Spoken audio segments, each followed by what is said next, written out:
जा उच्ची है, यह सारी उच्ची है, यह चल झिकी है और एक अद्धी इंची है माल पे है, अद्धी इंची माल,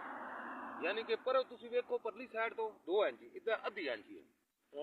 तोड़ तक ये टोए बने पे, अगो वेखो आ जाओ हुण ए वेखो ए रोड जेड़ा इधर चलो बजर सही पै गया, ए 2 इंचियां 3 इंचियां बजरी है, लेकिन ए वेखो ना सर ए की कम है, ये सारे रोड पटे जा रहे हैं, वेखो रोड माल ही 2 नंबर पे है, इत्थों जी डिप बनया पे,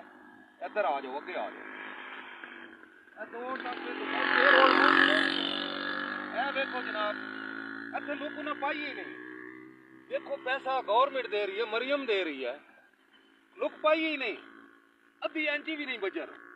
अगे लगे इत्थे इंची इत्थे है ही नहीं बजरा, वेख लो तुहाडे सामने कैमरा आ रहा है,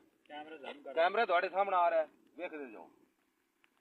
ए वेख लो जी इस जगह तक ए वेखो ए रोड हुण पुट्या पिया, ये अजे 3 दिन होए ने 5 दिन होए नो लोग पाया ए वेखो बजरी कोई ये नहीं है कि साड़ी किसी नाल कोई जिद है, ए वेखो हत्थां नाल बजरी उत्ते जा रही है, तो जदों बारिशां होणियां साडे एरिया उदों की बनना है, सारी वेख लो टोटली तौर ते खराब है। बराए मेहरबानी इसनूं ठीक कीता वंजे और ये सन रोड जेड़ा बना के दिता वंजे, दोबारा इहदे उत्ते लुक पाई वंजे, क्यों